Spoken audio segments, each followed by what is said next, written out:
지난해 12월 중국 정부가 티베트 자치군의 대형 수력발전댐 사업을 승인하면서 큰 화제가 됐습니다. 그 규모가 현존하는 세계 최대의 수력발전댐인 산샤댐의 3배에 달하는 것으로 전해지면서 세계의 주목을 받았죠.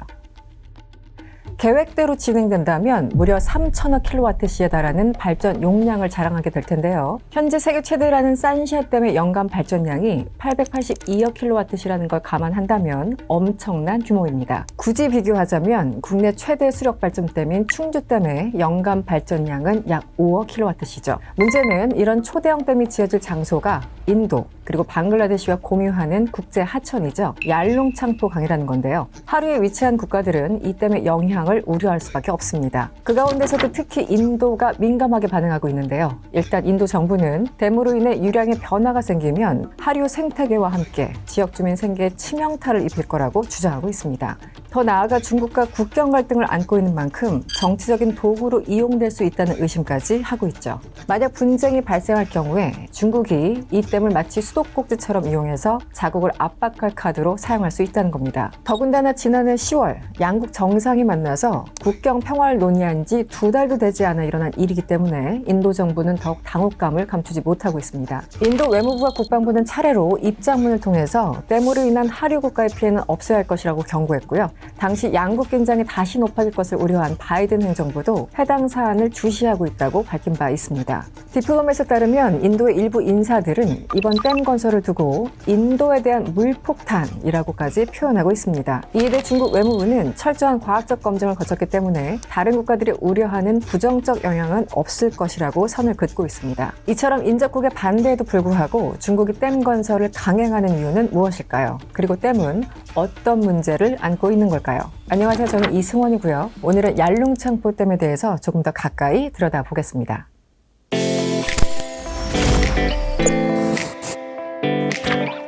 티베트 고원의 빙하가 발원지인 얄룽창포강은 여러 나라를 관통하는 만큼 이름도 많습니다. 티베트 자치구역을 서에서 동으로 가로지를 때는 얄룽창포강으로 불리고 남으로 꺾여서 인도로 들어가서는 브라마푸트라강으로 불리죠. 겐지스강과 합류해서 벵골만으로 유입되는데 그 전체 길이가 무려 2,900km에 달합니다. 광대한 크기만큼이나 수량도 풍부해서 농업이나 어업 등에 종사하는 유역 주민 수백만 명의 생계까지 책임지고 있죠. 또 생물 다양성과 지질학적 특수성을 품고 있어서 많은 연구자들의 발걸음이 이어지고 있죠. 무엇보다 이 강의 가장 큰 특징은 세계에서 고도가 가장 높다는 점인데요. 그런 만큼 경사도 가팔라서 일정 구간 내에서는 그 낙차가 무려 2,000m에 이릅니다. 때문에 아주 오래전부터 수력발전 잠재력이 어마어마한 것으로 알려졌는데요. 사실 중국은 10여 년 전부터 이곳 댐 건설 프로젝트를 만지작거리고 있었습니다. 중국이 승인한 댐의 목표 발전량은 연간 3천억 킬로와트시로 중국 추산에 따르면 3억 가구에 전력을 공급할 수 있는 양이라고 하죠. 계획대로 완공될 경우 산샤댐을 제치고 세계 최대 수력댐 자리에 오르게 되는데요. 그 규모만큼이나 비용도 어마어마합니다. 1조 위안, 그러니까 하나로는 약 200조 원에 이르는 그야말로 대규모 프로젝트죠. 홍콩 사우스차이나 모닝포스트에 따르면 지구상 그 어떤 단일 프로젝트보다도 큰 비용이라고 말했습니다. 그런데 중국은 왜 이렇게까지 큰 댐이 필요한 걸까요? 에너지 확보에 당연한 거고 이에 더해서 더 큰 목적은 바로 탄소 중립이라고 합니다. 의외라고 생각할지 모르겠지만 중국은 석탄과 석유 소비량도 많지만 동시에 재생에너지에도 상당한 투자를 하고 있는데요. 지난 2020년 시진핑 주석이 2060년까지 탄소 중립을 이루겠다는 이른바 쌍탄 목표를 공언한 이래 중국은 공격적으로 재생에너지 발전량을 늘려가고 있습니다. 더불어 2030년까지 비화석연료 점유율을 전체 에너지의 25%까지 끌어올리겠다는 목표까지 설정했죠. 실제 중국은 2023년 기준 재생에너지 설비 용량 비중을 전체의 절반 이상으로 올리면서 목표 달성에 빠르게 다가가고 있습니다. 특히 풍력과 태양광 발전 규모는 2024년 7월 기준 중국 이외 국가들을 합친 것보다 2배나 많을 정도로 선도적인 위치를 점하고 있죠. 하지만 재생에너지 발전 양 자체는 아직 30% 정도에 불과한데요. 이 말은 나머지 60에서 70%는 여전히 화석 에너지에 의존하고 있다는 뜻이기도 합니다. 세계 제조업의 총 생산량에서 중국이 차지하는 비중이 30%에 달할 만큼 전력 수요량은 계속해서 증가하는 추세입니다. 중국은 바로 이런 에너지 수요 때문에 여전히 전력 수급난에 시달리기도 하죠. 일례로 2021년에는 대규모 전력 수급난으로 일부 마을이 정전되거나 동부 지역의 생산 시설들이 중단되는 사태까지 벌어졌고, 이 때문인지 2022년에서 23년 사이에는 석탄 발전소 승인 건수가 오히려 늘어나기도 했습니다. 결국 폭증하는 전력 수요를 감당하면서 탄소 중립까지 실현하기 위해서는 재생에너지 발전 용량을 대폭 늘리는 것 말고는 해답이 없는 상태인 거죠. 초대형 규모인 얄룽창포댐은 이를 실현해줄 카드 중 하나였던 거죠. 중국 관영 신화통신은 댐 사업에 대해서 보도하면서 저탄소 전략과 기후변화 대응에 중요한 의미 있는 프로젝트라고 평가했습니다. 다만 사업 착수까지는 몇 가지 난제들이 있었는데요. 일단 얄룽창포강 유역은 험준한 지형과 들쭉날쭉한 고도로 인해서 시공이 상당히 까다로운 지역입니다. 이런 곳에 대형 댐을 건설한다는 건 사업이 구상되던 2010년대 기술로서는 상당히 어려웠죠. 게다가 해당 지역은 인구가 희박한 탓에 도로망이나 전력망 등 주변 인프라가 제대로 갖춰져 있지 않았습니다. 여기에 강 하류에 위치한 인도나 방글라데시 등의 주변 국가의 반발까지 겹치면서 사업은 계속 지연돼 왔습니다. 그러던 2020년 제14차 5개년 계획에 댐 건설이 포함되면서 본격적인 국가 사업이 됐고요. 이후 4년이 지난 지난해 12월에 비로소 승인이 이뤄진 건데요. 여느 때와 같이 주변국의 반발이 이어졌지만 중국은 협력하에 댐이 운영된다면 오히려 홍수와 가뭄 피해를 방지할 수 있다고 주장하고 있습니다. 하루에 비가 많이 오면 상류에서 댐을 잠가 유량을 줄이고 적게 오면 물을 방류하는 식으로 말이죠. 하지만 하류에 위치한 국가들로서는 생계를 의지하는 하천이 외부에 의해 통제될 수 있는 상황을 우려할 수밖에 없죠. 특히나 얄룽창포강이 진입하는 인도 북동부는 몬순의 영향을 받는 곳으로 우기와 건기가 뚜렷해서 유량 변동이 심합니다. 유역의 주민들은 이 변동성에 적응해서 나름의 노하우를 가지고 강을 활용하던 상태였습니다. 그런데 여기에 상류 댐 건설이라는 변수가 더해지면 지역사회 혼란이 가중되고 생업에도 타격을 입을 수 있다는 우려가 제기되고 있죠. 실제 중국에서 시작해서 동남아 지역을 관통해 흐르는 메콩강에서 유사 사례가 발생했었죠. 중국이 상류에 몇 개 댐을 건설하면서 태국과 베트남 등 하류에 있는 국가들이 여러 차례 가뭄을 겪은 바가 있었습니다. 중국과 사이가 안 좋은 인도는 더 나아가서 국가 안보 문제로 접근하고 있습니다. 앞서 언급한 것처럼 중국이 향후 분쟁에서 우위를 점하기 위해서 일종의 무기로 사용하는 게 아닐지 의심하고 있는 겁니다. 중국과 인도는 1962년 이후 지속적으로 국경에서 군사적 충돌을 빚어왔습니다. 여기서 국경이라고 하는 건 이른바 맥마흔 라인이라고 불리는 실질 통제선을 말하는데요. 중국은 이를 인정하지 않고 있죠. 반세기 넘도록 이어져온 갈등은 지난 2020년 과란계곡 충돌로 정점에 치달았고 이후 정치, 외교, 경제까지 모든 관계가 경색되기도 했습니다. 그러던 작년 10월 국경지대 평화유지 합의를 이끌어내면서 잠시간 해빙 기류가 돌았는데요. 이후 국경에서 양국군이 철수했다는 보도가 이어지기도 했었죠. 그런데 그로부터 불과 한 달도 채 지나지 않아서 중국이 댐 사업을 승인한 겁니다. 이 때문에 겨우 봉합된 국경 분쟁이 다시 심화될 것이라는 관측도 제기됩니다. 더 근본적으로는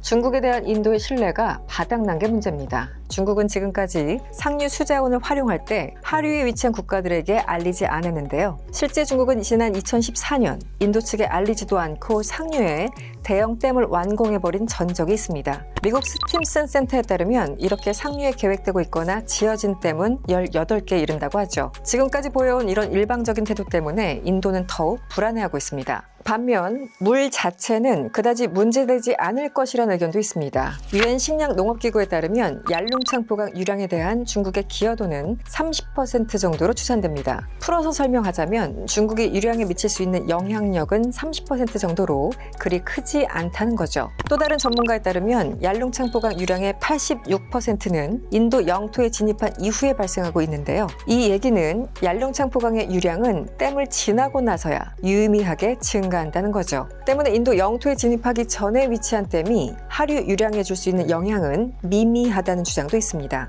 이런 점을 들어서 일부 전문가들은 오히려 다른 부분에 주목해야 한다고 말합니다. 댐이 건설될 지점은 분쟁 지역 중 하나인 아루나철 프라데시와 그리 멀지 않습니다. 실질 통제선에서 불과 30km밖에 떨어져 있지 않다는 거죠. 중국이 이곳에 댐을 짓는다는 것은 곧 실질 통제선 인근에 교통망과 같은 인프라를 구축한다는 뜻이기도 한데요. 물 분쟁 전문 전문가인 마크 지오다노 교수는 이 시설들이 해당 지역에서의 통제권을 확대하는 수단으로 사용될 수 있다고 주장합니다. 일각에서는 지진 위험성을 지적합니다. 지리 전문가인 니티아 난담은 해당 지역은 지진 활동이 잦은 곳이라면서 당장 작년에만 하더라도 진도 4 이상의 지진이 무려 130회나 기록됐다고 설명하고 있죠. 지난 1950년에는 진도 8.6을 기록한 아쌈 대지진이 바로 인근 지역에서 일어나기도 했습니다. 만약 비슷한 규모의 지진이 또다시 발생해서 댐이 붕괴하거나 손상된다면 하류에 위치한 국가들의 피해는 상상을 초월한다는 거죠.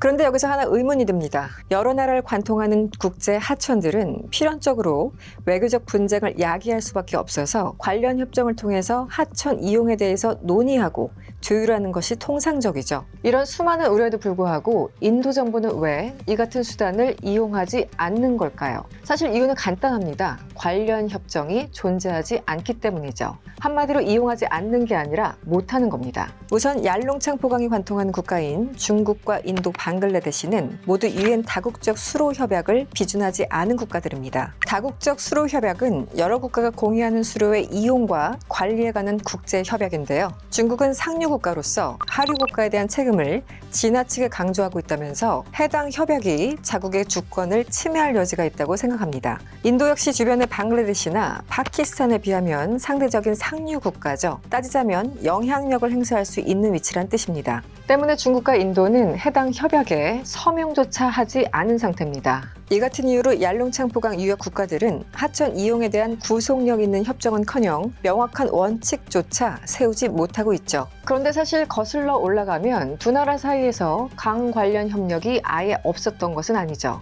지난 2002년 중국과 인도 수자원부는 홍수기에 얄롱창포강의 숨은 데이터를 공유하는 양해 각서를 체결한 적이 있습니다. 이후 인도는 2023년까지 얄롱창포 상류의 데이터를 받아볼 수 있었는데요. 2023년까지라는 건 지금은 공유되지 않고 있다는 뜻이죠. 이것도 역시 국경 분쟁이 원인이었습니다. 일례로 지난 2017년 분쟁 지역인 도클람에서 양국 간 대치 상황이 벌어진 이후에 중국은 돌연 숨은 데이터 공유를 중단하면서 인도를 압박하기도 했었죠. 상황이 이렇게 전개되다 보니 국경 분쟁이 불식되지 않는 한 두 국가가 수자원 협력을 진지하게 논의할 수 없다는 게 중론입니다. 한 전문가는 어느 한쪽이 협상을 제안하지 않는 한 이런 물 전쟁은 계속될 것이라고 진단했습니다. 그렇다면 인도는 중국의 일방적인 댐 건설에 어떻게 대응하고 있을까요? 댐에는 댐으로 말 그대로 댐 아래에 또 다른 댐을 짓겠다고 응수했습니다. 협상을 제안하기보다는 맞불을 놓기로 한 거죠.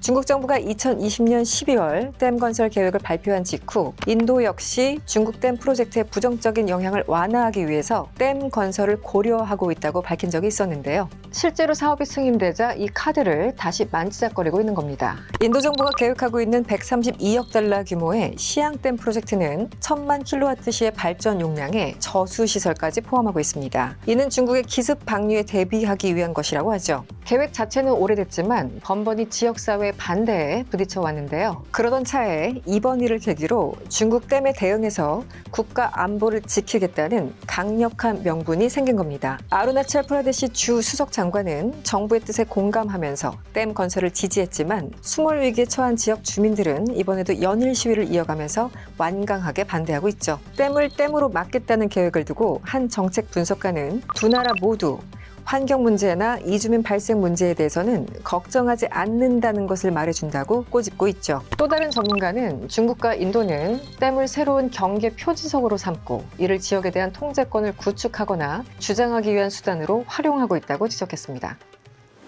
중국의 댐 사업 추진으로 남아시아 영내의 긴장감은 다시 고조되는 듯 보입니다. 중국은 상류 국가의 지위를 10분 이용해서 일방적인 태도를 고수하고 있고 인도는 이 움직임에 제동을 걸 수 있는 그 어떤 수단도 갖지 못한 상태죠. 그 가운데 국경을 둘러싼 해묵은 갈등은 두 나라 사이에 뻗어있는 히말라야 산맥처럼 협력을 막는 거대한 장벽으로 작용하고 있습니다. 얄롱창포강의 댐은 중국이 주장하는 것처럼 과연 협력의 수단이 될 수 있을까요? 아니면 인도가 주장하는 것처럼 새로운 갈등의 도화선이 될까요?